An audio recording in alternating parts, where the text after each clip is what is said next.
terrified voice. A boy comes rushing into the clinic holding an apple in his hand. It turns out the apple has a worm in it, which the kid accidentally bit into.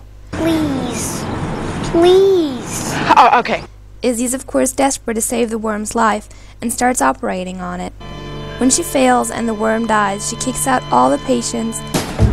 What's the matter with you people? When I say move, you move. Move! And decides to turn the clinic into a bakery because she has finally realized that not cardio, not neuro, but baking is her destiny. Of course she can keep her status as a resident, for she is Izzy Stevens, who cannot do any wrong and who is always forgiven no matter what. Plus the chief digs Izzy's cupcakes. The rest of the episode focuses on the interns, who will not be seen again for pretty much the rest of the season. Meredith and Derek constantly fight. They keep discovering annoying habits. Derek, for example, turns out to be a total slob and keeps dropping food on the floor, mostly marinara sauce, refusing to clean up after himself. Loser. Son of a... Ugh. Stupid Rain Man. Meredith, on the other hand, keeps having Christina over for sleepovers, which Derek isn't fond of. But they find solutions for their problems. Meredith initiates regular Clean Up McDreamy's mess parties at her house. And Christina agrees to sleep in Meredith's bathtub instead of her bed.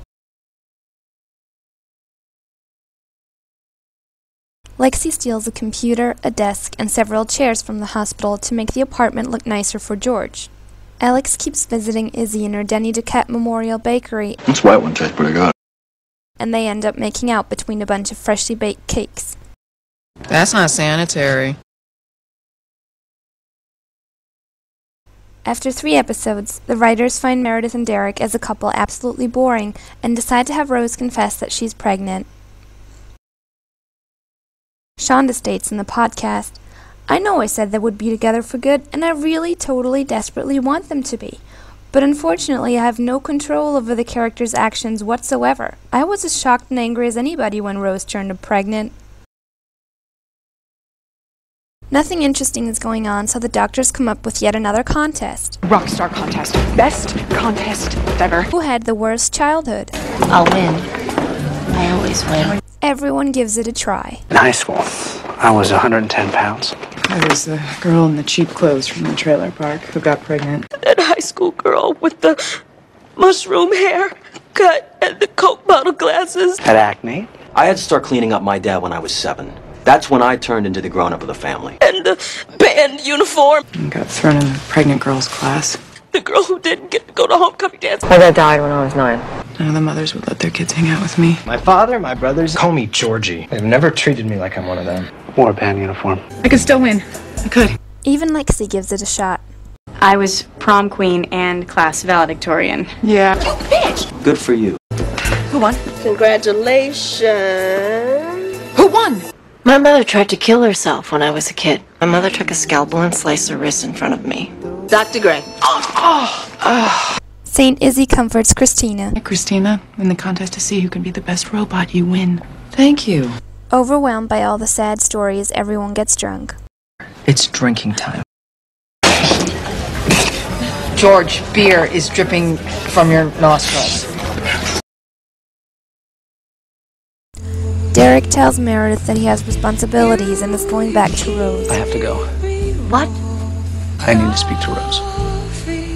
I want my conscience clear. You're staying with her. Of course, Meredith is totally cool with that. It's good that you're trying. Derek is with Rose, and I'm okay that Derek is with Rose. To prove her love, Lexi presents her collection of stolen goods to George, who's flattered. I know it's not much. I know it's all stolen. It's all stolen and hospital-y and stolen. They start making out on the hospital bed, which Lexi stole that day. Kelly leaves Erica. It's because I don't have a penis, isn't it? I like penis. I mean, I'm a huge, huge fan of penis. She starts dating Mark, who wants to give the monogamy thing a try. I'm turning over a new leaf. Oh yeah, Mark is still a character on the show. He just hasn't had any storyline worth mentioning this season. In case you're wondering what happened to Christina, she keeps showing up making mean remarks to everybody about once or twice each episode. She hates you, okay? In the podcast, Betsy and Shonda state, well, Christina was supposed to hook up with Pacey himself, Joshua Jackson, who I so had a crush on back in the days. Yeah, like he was such a hottie. Seriously, he still is. You know what, Betsy? What, Shonda?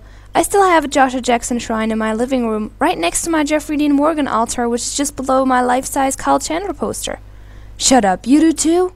Totally. Anyway, unfortunately JJ is still unavailable, so we decided to give Christina a break and not burden the character with any storyline whatsoever for at least half the season. Phone. Meredith and Derek are pining for each other, while George and Lexi are officially going out. Christina and Han meet at the cafeteria at noon to fight over who gets the first cut in their next surgery. Any time for grind your bones into dust? This is gonna be so much fun. As they both end up beaten to a bloody pulp, just FYI, yes, there has to be an increase of grossness and blood from season to season, that's the rule. Burke is flown in because obviously there are no other cardiosurgeons in the world. Christina is pissed. Oh, and since Isaiah Washington is not allowed back on set, an extra with a Burke picture taped to his face gets to play Burke. Good for him. Adele breaks up with Richard because he spends too much time at Seattle Grace. We're going While home. Bailey and her husband get back together. Home to Daddy. This is Bailey's reward for giving up the clinic. I'm giving you the clinic. Because a woman can never have it all, and once she realizes that, I can't do everything and still have everything. and puts her family above her career, everything will be all peachy. As ratings go down, Shonda promises that Meredith and Derek will get back together soon. Meredith and Derek are getting together for good. Denny Duquette's long-lost twin brother Lenny enters Izzy's bakery. Izzy falls in love and dumps Alex. What an amazing episode! Ever since his last appearance, I've been looking for a good original way to bring back Jeffrey Dean Morgan. I didn't want anything, cheesy or lame or ridiculous or forced. And then one night this story came to me in my dreams about Denny's twin brother who had been gone for years and suddenly reappears. No, we don't bother to explain where he was and why he walked into Izzy's bakery. I think it's way cooler to have the audience fill in the blanks however they want, seriously. Lenny and Izzy get engaged. Marry me. Yeah, absolutely, yay! Lots of murder pining is still going on. Christina sends anonymous letters to Han trying to scare her into leaving the hospital.